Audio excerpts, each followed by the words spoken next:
Hi viewers, யாருக்கெல்லாம் நம்ம கார்த்திக் ராஜும் ரேவதியும் சீக்கிரமே ஒன்று சேர நினைக்கிறீங்க அவங்க நம்ம சேனலுக்கு மறக்காமல் சப்ஸ்கிரைப் பண்ணிவிட்டு ஃபாலோ பண்ணிக்கோங்க ஃப்ரெண்ட்ஸ். இப்போ பார்த்தீங்கன்னா கார்த்தியோட மாஸ்டர் திட்டம்னு சொல்லலாம். அதே மாதிரி கலச பூஜைக்கு பார்த்தீங்கன்னா ராஜராஜனை கூட்டுறதுக்காக நம்ம கார்த்திக் ராஜ் போயிருந்தார் இது வரையும். அப்போ பார்த்தீங்கன்னா சாமுண்டீஸ்வரி ஓகே சொல்கிறாங்க. ஏன்னா சாமுண்டீஸ்வரிக்கு பிடிச்ச மாதிரி தான் நம்ம கார்த்திக் நடந்துக்கிறாரு. இத்தனை நாள் சரி ஓகே அப்படின்னு சொல்லிட்டு நம்ம கார்த்திக் தனி வழியில் போயிட்டு இருந்தார். ஆனால் இப்போ நம்ம ரேவதியை கண்டிப்பாக ரேவதிக்கு தெரிஞ்சிருச்சு எல்லா உண்மையும். அதனால் ரேவதி மனசை கஷ்டப்படுத்தக்கூடாது அப்படின்னு சொல்லிட்டு ரேவதிக்கிட்டே எல்லா உண்மையும் சொல்லிடுறாங்க.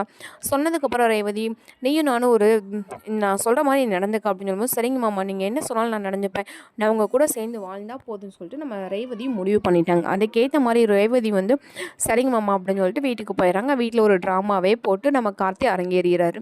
அதேபடி சாமுண்டீஸ்வரி ஏமாந்துறாங்க. ஆனால் சந்திரகலாவுக்கு ஒரு ஒரு சந்தேகம் வருது, ஏன் இவன் திடீர்னு இப்படி சொல்கிறேன் அப்படின்னு. ஏன்னா கோவில் கும்பாபிஷேகம் நல்லபடியாக நடக்கணுக்காக நம்ம கார்த்தி ஃபஸ்ட்டு விஷயம் இதை தலையிடுறாரு. இந்த ட்ராமா போட ஆரம்பிச்சிருக்காரு. இன்னும் பார்த்தீங்கன்னா நம்ம கார்த்தியோட ட்ராமா எந்த அளவுக்கு இன்னும் ஒர்க் அவுட் ஆகும், இல்லை சந்திரகலா கண்டுபிடிச்சிருவாங்களா, நம்ம கார்த்தியோட திட்டத்தை எல்லாம் சந்திரகலா கண்டுபிடிச்சிருவாங்கன்னு பார்த்தா கண்டிப்பாக அதற்கான வாய்ப்பே கிடையாது. ஏன்னா நம்ம கார்த்தி பக்காவாக பிளான் பண்ணியிருக்காரு. இன்னும் வரக்கூடிய எபிசோடில் பார்த்தீங்கன்னா நம்ம கார்த்திகை ரேவதி ஒவ்வொரு சின்ன சின்ன விஷயங்களை ஈடுபடும்போது செம்மையாக எபிசோடு போக போகுது. அதாவது கார்த்திக் ரேவதியை பார்க்க, ரேவதி கார்த்தியை பார்க்க, ரெண்டு பேரும் பேச செம்மையான எபிசோடு போக போகுது. ரசிகளுக்கு இதை பார்த்தோன்னே செம்ம சந்தோஷமாக இருக்க போகுது. இந்த மாதிரி அப்டேட் உங்களுக்கு பிடிச்சிருந்த மாதிரி மறக்காமல் லைக் பண்ணி நம்ம சேனலை சப்ஸ்கிரைப் பண்ணிவிட்டு பாருங்கள்.